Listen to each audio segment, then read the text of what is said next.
Փոխհատուցը սրտի վիրաբուժության վերաբերյալ ասեմ հետևյալը, նա գտնվում է նորագույն եւ թանկարժեք վիրահատությունների ցանկում։ Դեռևս 6-7 տարի առաջ մենք ընդհանրապես որևիցե մի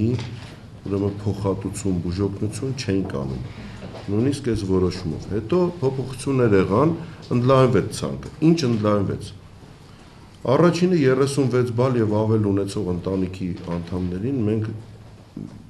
110 մարդու Հայաստանի Հանրապետությունում ամբողջովին անվճար ենք իրականացնում։ Մյուսը սոցիալապես անապահով հատուկ խմբերում ցանկում գտնվողներին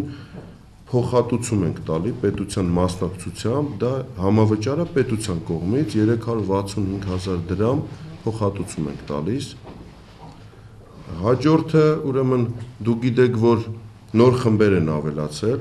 սոցխմբերը, այսինքն քաղցրահողներ, պետական ծառայողներ, որոնց նույնպես դա նոր ընդգրկված ցանկ է, եւ վերջում էլ զինծառայողներ եւ ընտանիքի անդամներ, որոնք նույնպես օգտվում են ուրեմն այս ծառայությունից, այսինքն սրտի վիրաբուժությունից, ուրեմն նույն մեխանիզմներով։ Սա եւ 0-ից 7 տարեկան երեխաներին բնականաբար անվճար է եւ 7-ից 18 տարեկան, որոնք գտնվում են սոցիալապես անապահովների ցանկում, նույնպես նրանց համար անվճար է։